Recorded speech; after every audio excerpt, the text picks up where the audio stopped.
a partir dos seus 17 anos, como um jovem espiritual, um jovem que tinha sonhos, um jovem que, a meu ver, a meu entender, eu creio que ele sentava-se com seu pai para conversar sobre as revelações de Deus.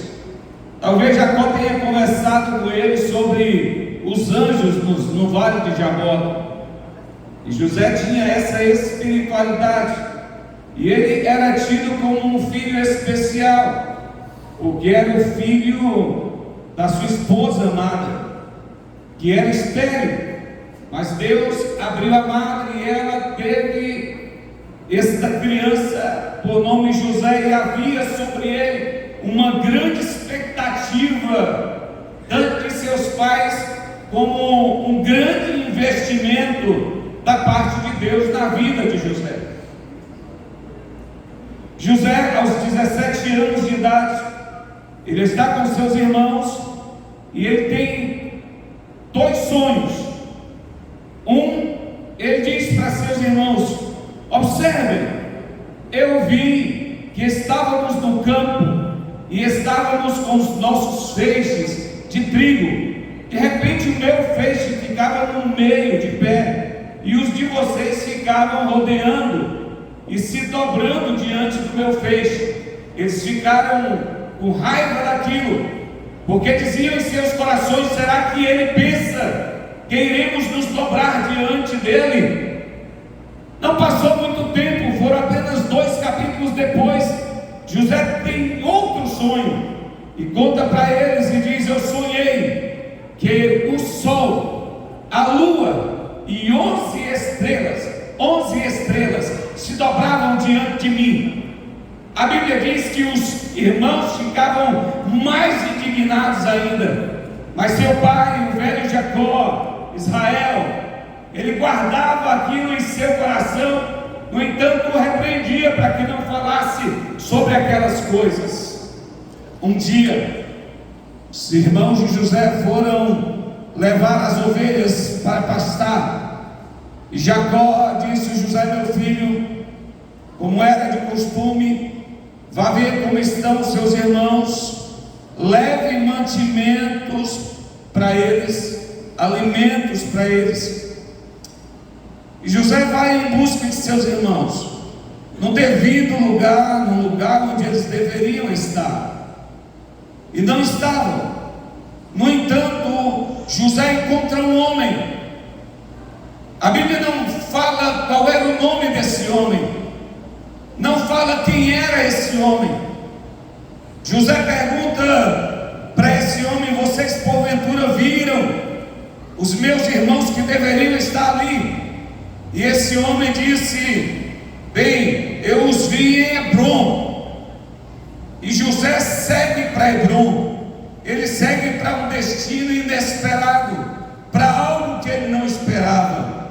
Eu fico imaginando quem era esse homem anônimo, e eu fico pensando quantas vezes Deus muda o quadro, muda a história da nossa vida, e nós não compreendemos, e muitas vezes reclamamos. Deus sabe o que é melhor para você, e a Bíblia Sagrada diz que aquele que é nascido do Espírito, ele é como o vento, ele não sabe de onde vem, ele não sabe para onde vai, ele é guiado pelo Espírito de Deus.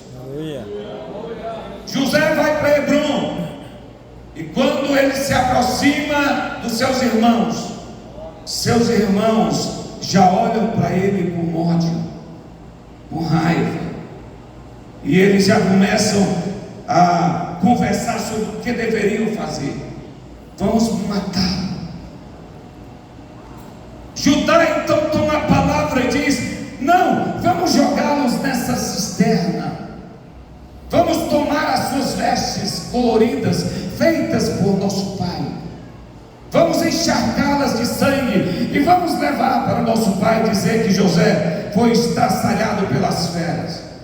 Judá tinha 2 objetivos. Ele não queria derramar o sangue do seu filho, do seu irmão, e o outro, ele queria lucrar com aquela situação. A Bíblia fala que enquanto José estava na cisterna, gritando: meus irmãos, não me abandonem aqui, por favor, não me deixem aqui. Os irmãos sobre a cisterna olhavam para ele enquanto comiam pão que José havia levado para eles. As migalhas dos pães dos irmãos caíam aonde José estava, e José gritava: meus irmãos, não me abandonem aqui. Bem, os ismaelitas vieram à caravana, e os irmãos de José venderam José por 20 moedas de prata, o preço de um escravo de nível inferior. José é levado para o mercado dos escravos, até que alguém da casa de Potifar vai até o mercado em busca de comprar escravos, e ali ele encontra José. José, ele examina dos pés à cabeça, ele examina de frente, ele examina de costa, ele examina seus dentes, ele examina seu corpo, examina a sua saúde e decide comprar num ato brutal de humilhação. Ele vai para a casa de Potifar e começa a servir na casa de Potifar. A esposa de Potifar o assedia, mas a Bíblia fala que ele larga a capa e foge. No entanto, ele não escapou da calúnia, foi caluniado, preso, e isso levou 13 longos anos. José agora está no cárcere, e no cárcere há 2 outros homens, um que havia sido copeiro de Faraó, e outro que havia sido padeiro de Faraó. Eles têm um sonho, cada um deles tem um sonho. O padeiro sonha que tem 3 cestos de pães sobre a sua cabeça, e as aves vêm e roubam os pães. Já o copeiro sonha que tem 3 fios de uvas sobre a sua presença. Então eles conversam sobre aquilo, mas não tem discernimento. José escuta e diz: posso ajudá-los? Você pode porventura nos dar o discernimento? Contem o sonho. O padeiro conta o sonho: eu tive um sonho, sonhei com 3 cestos de pães na minha cabeça, e as aves vinham e roubavam os pães.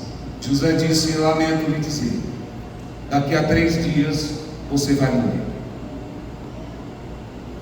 E o copeiro diz: eu vi 3 cachos de uva na minha frente. E José disse: você daqui a 3 dias vai voltar a servir na mesa de Faraó, mas quando você chegar lá, lembre-se de mim. Você lembrou? Não. Eu lembrei? Não. E nem o copeiro. Sabe por quê? Porque tudo está no controle de Deus. Ao certo, naquele 3º dia, o padeiro morre, o copeiro é solto. Se o copeiro tivesse dito para Faraó: ó Faraó, há um homem especial lá no cárcere, um homem que tem entendimento, sabedoria, e se ele tivesse sido solto naquele dia, qual a vaga que havia no rei? De padeiro. Porque o padeiro tinha sido. Mas Deus não queria que José fosse padeiro. Deus tinha algo grande para ele. Talvez você pense: Senhor, por que tu não me dá isso? Porque Deus tem algo maior para você. Senhor, por que esse negócio não está dando certo? Porque Deus tem algo maior para você. A Bíblia então diz que um dia Faraó tem 2 sonhos. Ele sonha que 7 espigas magras devoram 7 espigas gordas, e 7 vacas magras devoram 7 vacas gordas. Então o Faraó chama todos os sábios, mas ninguém consegue dar o discernimento. Aí então ele se lembra: ó Faraó, no cárcere tem um homem que tem sabedoria de Deus, tem entendimento, e mandam chamar a José. José então diz: olha, os teus 2 sonhos se resumem em um.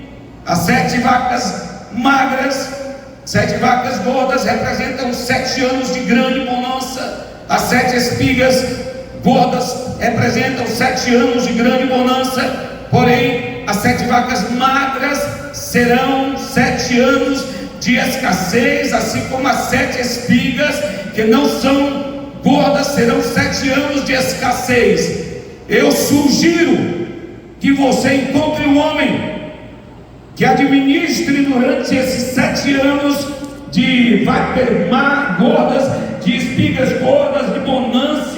Eu sugiro que você administre para no tempo da escassez não faltar alimento no Egito. José havia acabado de sair do cárcere.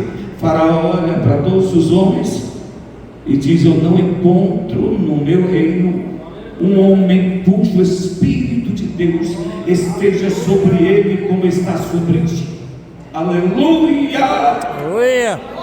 A Bíblia Sagrada diz que Faraó tira seu anel, coloca no dedo de José e diz: a partir de hoje você é governador do Egito. Queridos e amados, meia hora provavelmente antes ele estava no cárcere, meia hora depois ele estava com o anel de governador do Egito, andando do lado do carro de Faraó, e os arautos dizendo: esse é José, o governador do Egito. Deus pode mudar a sua história em pouco tempo.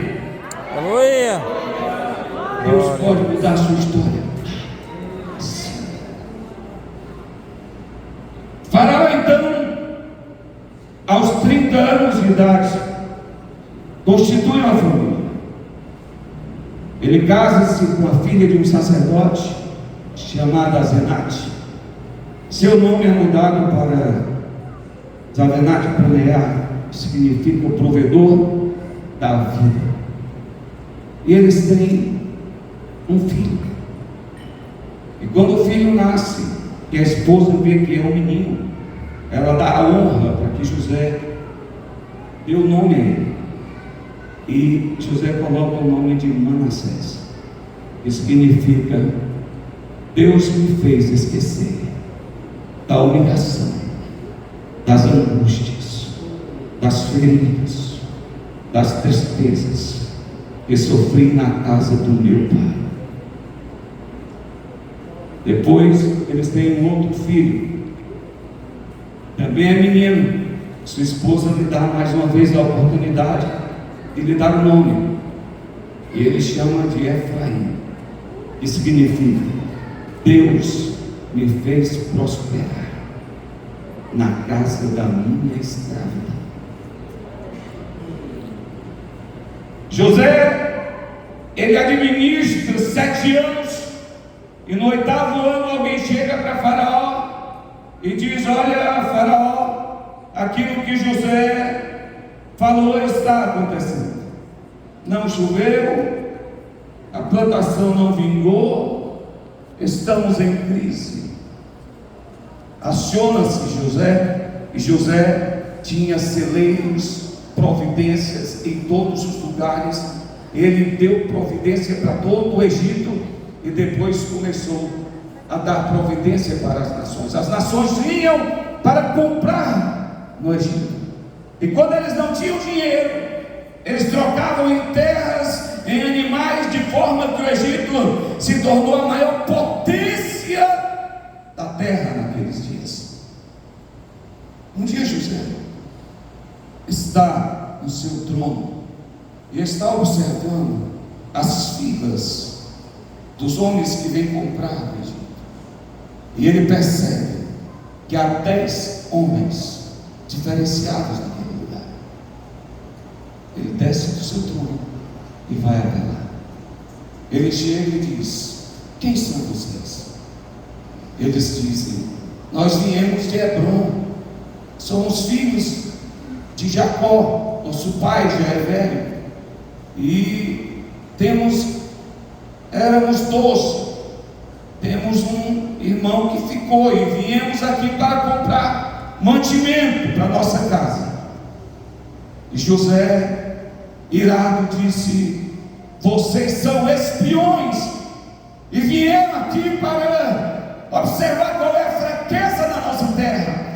Não, Senhor, nós viemos para comprar mantimento como todos aqueles que estão aqui. Não, vocês são espiões, serão presos e severamente punidos. José queria se vingar, porque há alguma coisa na psicologia chamada de gatilho das emoções.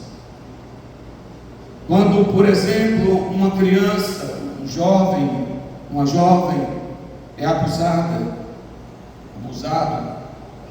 mesmo quando se torna adulto, eles, quando veem a foto de alguém parecida, ou alguém parecido na rua, os psicólogos dizem que dispara o gatilho das emoções de tal forma que algumas pessoas não conseguem suportar, desmaio, entram em depressão, ansiedades profundas, e alguns até morrem. Naquele instante em que ele olha para seus irmãos, ele se lembra da cisterna, quando ele dizia: meus irmãos, não me deixem aqui, por favor, não me abandonem, vocês são mais velhos, vocês estão para me proteger, não me deixem aqui. Ele se lembra do mercado dos escravos, quando ele foi humilhado, seminu, sendo analisado para se dar um preço a ele. Ele se lembra da humilhação da casa de Potifar, da calúnia, do cárcere. Ele se lembra de tudo aquilo e ele resolve vingar-se. Ele manda prender seus irmãos. 3 dias se passaram. Nesses 3 dias, eu acredito, e José orou, José pensou, e o Espírito de Deus agiu. Ao 3º dia, ele vai à porta do cárcere, abre e diz: bem, se o vosso pai está esperando os mantimentos, então vocês podem ir, vão levar os mantimentos. Eu quero dizer uma coisa para vocês: estou soltando vocês porque eu temo a Deus. Eu temo a Deus. No entanto, Simeão ficará preso, e quando vocês vierem, vocês trarão Benjamim com vocês. Queridos, lembram lá do sonho, onde ele teve que 11 olhos se dobravam diante dele? Quando eles chegaram, eram 10, e eles se dobraram diante do governador do Egito, mas ali não era o cumprimento da promessa, porque eram 11, e ali só tinham 10. Mas agora Simeão fica preso, Benjamim está em casa. Quando os irmãos estão chegando na casa de Jacó, imagine o desespero de Jacó, que já havia perdido seu filho José. Agora observa que não vem 10, vem 9. O que aconteceu com Simeão? Pai, aquele homem nos tratou com muita severidade. Ele foi mau, áspero. Ele prendeu a Simeão e disse que quando formos comprar mais mantimentos, devemos levar Benjamim. E Jacó diz: não, Benjamim não descerá para o Egito. Pai, não é questão de ele ir ou não ir, é que nós só podemos ir se ele for. Então Judá toma a palavra e diz: fica com os meus filhos, darei minha vida pela vida de Benjamim e o trarei salvo. E seu pai permite que ele vá, e eles voltem. No entanto, aqui acontece o mais importante. Jacó era um homem conhecido por dar presentes. A própria túnica de José era um homem conhecido por dar presentes. E presentes na Bíblia não significa dinheiro, valor comercial. Presentes na Bíblia são símbolos. É o que simboliza. Quando os 3 reis foram visitar a Jesus, Jesus com 2 anos de idade, eles não levaram um carrinho, não levaram uma bicicletinha, não. Eles levaram ouro, incenso e mirra. Sabe por quê? Porque aquele que levou ouro, trouxe o ouro e disse: Senhor, eu sei que apesar da humildade e apesar da tua idade, mas tu nasceu para ser rei. Aleluia. Quando outro rei trouxe os incensos, ele estava dizendo: Senhor, eu sei que nós estamos diante do próprio Deus.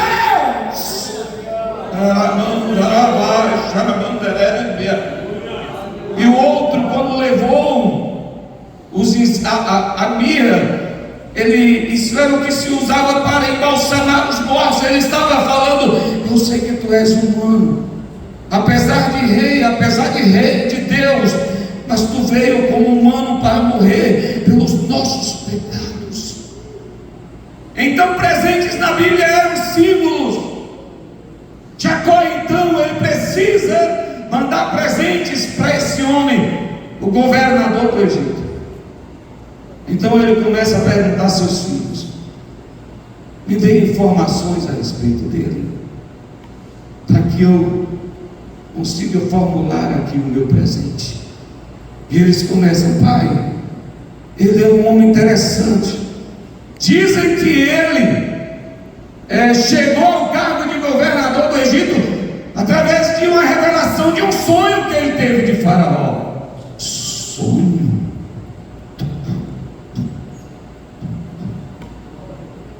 O coração do pai. Ele, revelação de um sonho, discernimento de sonho. Quem que eu conheço que tinha sonhos? Pai, mas não é só isso. Ele tem uma família, tem 2 filhos. O nome de um é Manassés e o outro é Efraim. Manassés, Efraim, nomes hebraicos. O que esse homem tem conosco? Não sei, pai, mas o significado de Manassés tu sabe que é: Deus me fez esquecer das minhas tristezas na casa do meu pai. Ele disse: interessante. E Efraim quer dizer: Deus me fez prosperar na casa da minha servidão. Aleluia. E vá sublimando a vá sublimando. Efraim, como nomes hebraicos, e ele tem discernimento de sonhos. Quem é esse homem? O que ele tem conosco? Pai, e não é só isso. Quando ele abriu a porta do cárcere, ele disse: eu vou soltar vocês, porque eu temo a Deus. Como é que é? Ele teme ao nosso Deus. Coração de Jacó, um homem de revelação, um homem que tinha experiência com Deus. Então deixa eu preparar aqui o meu presente. E ele vai e pega nas prateleiras bálsamo. Bálsamo. O que era o bálsamo? O bálsamo é falado no livro de Jeremias como bálsamo de Gileade.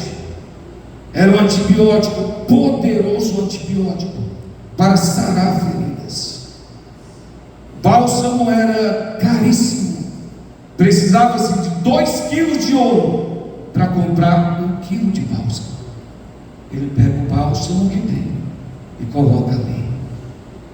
Seu coração está falando sobre o bálsamo. Ele então pega as especiarias, que são aloé e outros tipos de perfumes, e coloca aqui. Ele pega um mel, que não é um mel de abelha, é um mel extraído do espremer das tâmaras e das uvas. E esse mel, ele é um poderoso analgésico e cicatrizante. Coloca aqui. Bálsamo, mel, especiarias, que eram perfumes. Ele pega um perfume chamado mirra e coloca aqui, mirra. E ele pega um outro perfume chamado terebinto e coloca aqui. Ele fecha o pacote e diz: leve para este homem do Egito, e leve Benjamim, e voltem todos. E eles foram. E quando chegaram lá, eles não reconheciam José. Por quê? Porque José já estava há mais de 20 anos longe deles. José estava caracterizado como um egípcio, muita maquiagem, careca, barbicha, postiça. Não dava para conhecer José, mas José os conhecia. Quando José estava, ele percebe seus 10 irmãos. Então ele chama seus soldados e dizem: pegue aqueles 10 rapazes, tragam para cá, mandem tomar banho, deles roupas, porque hoje eu vou almoçar com eles. E eles entram. Quando eles entram na sala de jantar, a sala do almoço, José não está lá. José está na sua cama, está buscando a presença de Deus, está tentando controlar as lágrimas, o choro, a angústia de todo aquele tempo. José então, quando sai, ele vê seus irmãos e os seus irmãos ficam de pé. Eram 11 agora, mas eles não se dobram, eles ficam de pé. E de pé, eles dizem: nosso pai te mandou um presente. E ele disse: pois não, podem mostrar o presente. E ele começa a mostrar o bálsamo. Ele diz: esse é o bálsamo, só existe em nossa terra. Ele é um poderoso antibiótico. Não sabemos porque nosso pai mandaria para o segundo homem mais poderoso da terra o bálsamo, mas esse é o bálsamo para curar feridas. Entenda? Espírito de Deus, através de Jacó, falando com José. Que era que esse bálsamo estava dizendo? Jacó estava dizendo: meu filho, eu sei que é você, e eu sei que há feridas na tua alma que precisam ser curadas, há feridas no teu coração que precisam ser curados, e por isso eu estou te mandando este bálsamo para curar as feridas da tua alma, meu filho.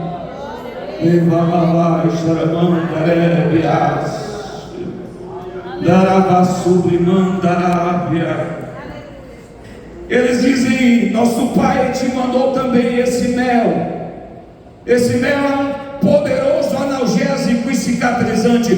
Todos os soldados que vão à guerra, eles levam esse mel, porque se forem feridos, eles o colocam e eles serão logo cicatrizados e não sentirão tantas dores. Jacó falando para seu filho: meu filho, eu lamento que tenha tido tantos ferimentos na casa do seu pai. Eu lamento que te tenham te feito tantas dores. Mas eu estou mudando este mel que vai cicatrizar essas feridas. Vai amenizar, vai dissipar as dores da sua alma, do seu coração.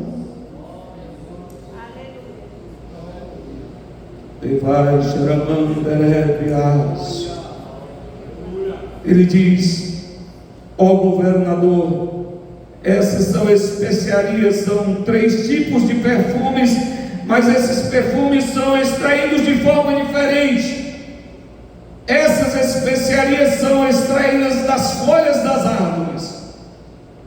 Os perfumistas derrubam todas as folhas e a árvore fica sem folha nenhuma. Ela pega todo o calor do sol e o frio da noite, mas eles precisam tirar essas folhas e eles trituram essas folhas até que dela se extraia o melhor perfume.